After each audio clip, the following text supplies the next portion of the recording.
बात हो, इनके भरोसे हमारी रोटी चलती हो, इनके भरोसे हमारा काम काज चलता है। अरे ये है करके हम है मोगलाले वाटलं ह्यात आपलं चांगलं गुण गाऊन राहिला रे, हात आपलं चांगलं गुण गाऊन राहिला, ऐकलं पाहिजे। ते सर्व भिडले त्या शायराच्या गाण्याकडे, त्याच्या शब्दाकडे लक्ष द्याले। शिवाजी महाराज तेवढी संधी पाहिली आणि तिथून निघून गेला। आज स्वराज्य स्थापन झालं नाही बहिणी, आज तुमच्या आमच्यामध्ये दिसून राहिल्या, नाही तर कोणाला बायको म्हणून, कोणाला बहीण म्हणून, कोणाला माय म्हणून अशी बिकट परिस्थिती होती। तेवढंच नाही, या शाहीमध्ये कला दाखवून कितीतरी आई बहिणीमध्ये अंधश्रद्धा डोक्यात निर्माण झाले होते, अंधश्रद्धा काढण्याचं काम शहराने केलं। तर किती लोक आत्महत्या करत होते, आत्महत्या वाचवण्याचं काम या शहराने केलं। आई बहिणीच्या आबरू लुटत होत्या, भाऊ भावापासून दूर होत होते, मायबापासून, हे सुद्धा जीवनाचं काम या शहराने केलं। आणि तेवढंच नाही तर चांगल्या चांगल्याला नाचवण्याचं काम सुद्धा या शाहिरीने केलं। म्हणून शाहिरी महान आहे। आणि एवढं मोठं जरी चालत असेल आज देश या शाहिरीचा वंश, तर या शाहिरी किंमत नाही आहे, समजलं का? म्हणून काय म्हणायचं शेवटी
भाडू नका, नाही माय बाप हो, हे नातं प्रेमळ असते, समजलं का? निसर्गाने तयार केलेलं असते आणि आपण निसर्गाच्या जर विरोधात जाऊ तर त्याचं जीवन कधीच सफल होत नाही। समजा एखादा खराटा जरी आहे, त्याच्यामध्ये 10 चमचा जरी असेल तर खराटा म्हणते आणि त्याला जर सोडून फेकला तर कचरा होतो। अशी जिंदगी होते माणसाची। म्हणून नातं हे अतूट असते, एका बंधनासारखं असते। आणि हे जर आपण बंधन तोडून फेकलं तर किती तुमच्याकडे इज्जत असेल, शोधत असेल, तर ते कचऱ्यामध्ये विलीन होऊन जाईल। बरोबर आहे। म्हणून म्हणते का मन कधी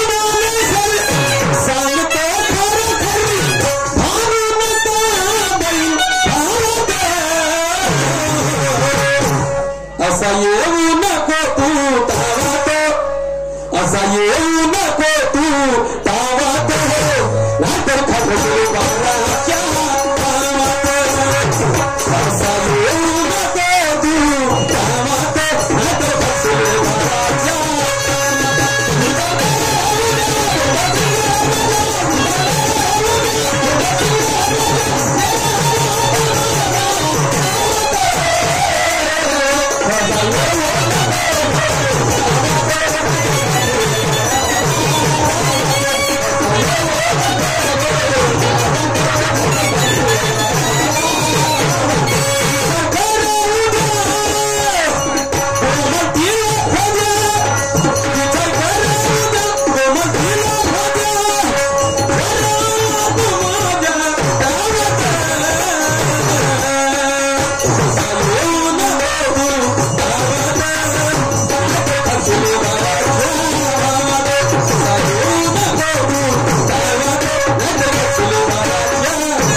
शाहीर साहेब हे समजूचे गाणं आता तुमच्याकडे अनुभवाचं गाणं टाकतोय मी, पाहू तुमच्याकडे किती अनुभव आहे।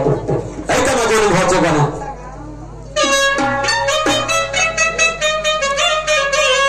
आता पुराणी आहे।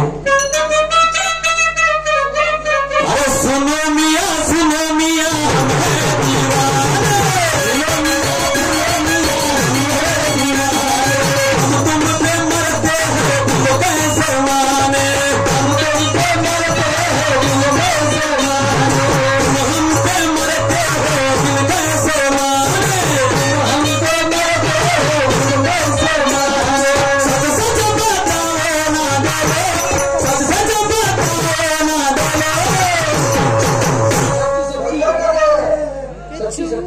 सजन रे सजन रे झूठ मत बोलो सजन रे झूठ मत बोलो झूठ मत बोलो सजन रे झूठ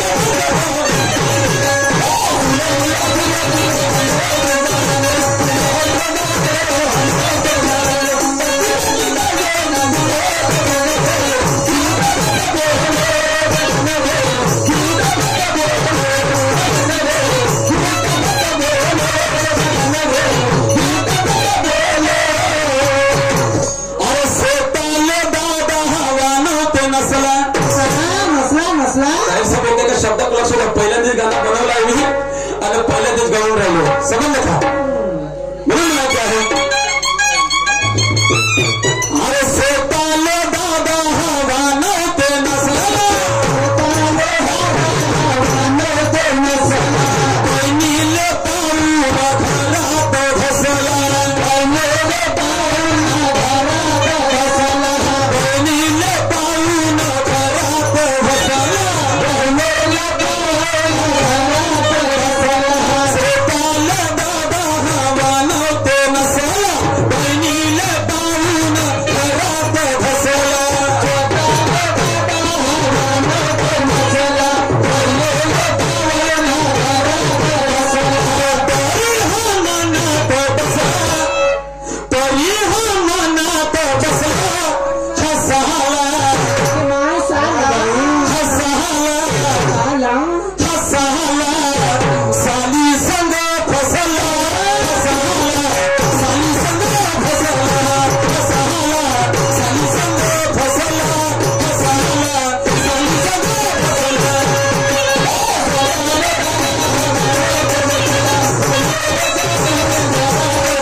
शब्दाकडे लक्ष असू द्या बरोबर नाही तर हे कसं झालं सांग हे कसं झालं सुंदर अनुभव आहे अनुभव सुंदर आहे समजलं का फक्त तुमची देण्याची शक्ती पाहिजे शक्ती जर तुमची देण्याची झाली तर जागीच उत्तर कुठतो समजलं का जागीच स्वतःला दादा वानवते नसला बहिणीने पाहून घरात बसला तरी साऱ्याच्या मनात बसला एवढं करून सुद्धा मनात चांगला होता तो लोकांचा एवढं करून सुद्धा मनात चांगला आणि साला साली संग फसला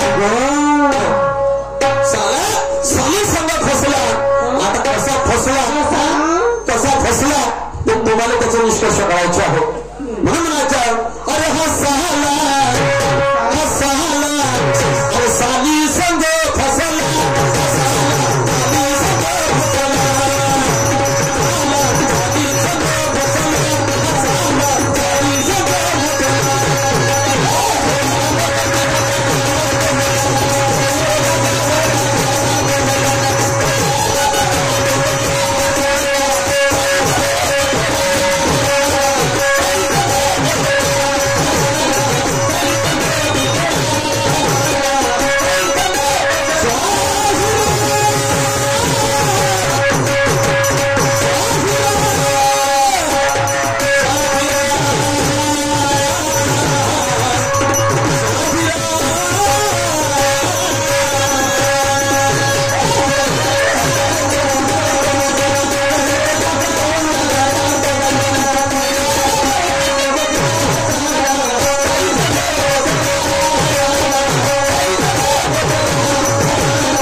सांगायला गेलो सांगायला गेलो पण याच्या मनात जी जिद्द होती ते त्याने जिद्द सोडली नाही आणि ते जिद्द त्याने सोडली नाही म्हणून ते आजही सर्वच लोकांना लागू आहे असं अंगाला चिपटू नये ते गोष्ट कशी ऐका पुढे काय म्हणतो आहे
त्याला साला म्हणण्यात आलं, त्याला साली म्हणण्यात आलं. कोणाच्या कोणासाठी घसला म्हणजे झिजला, समजलं का? कोणासाठी घसला आणि या दोघांच्या संसारात विचार कसला. सांग खरंच साली साल्याचा विचार होता का भाटवा होता ते साली होती?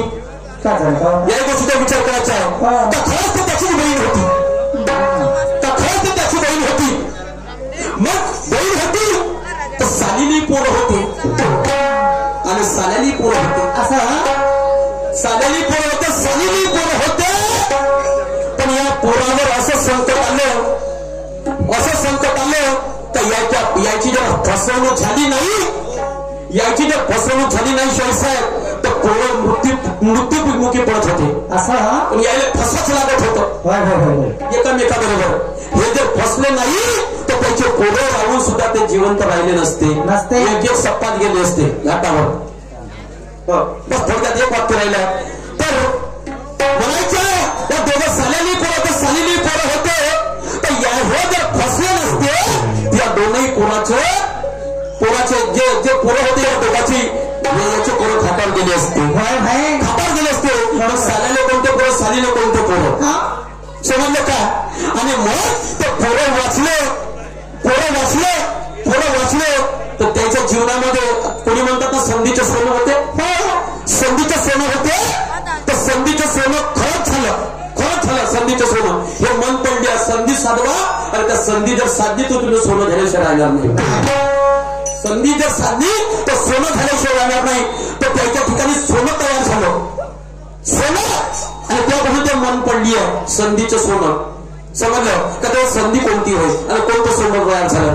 पाहू तुमची बुद्धिमत्ता.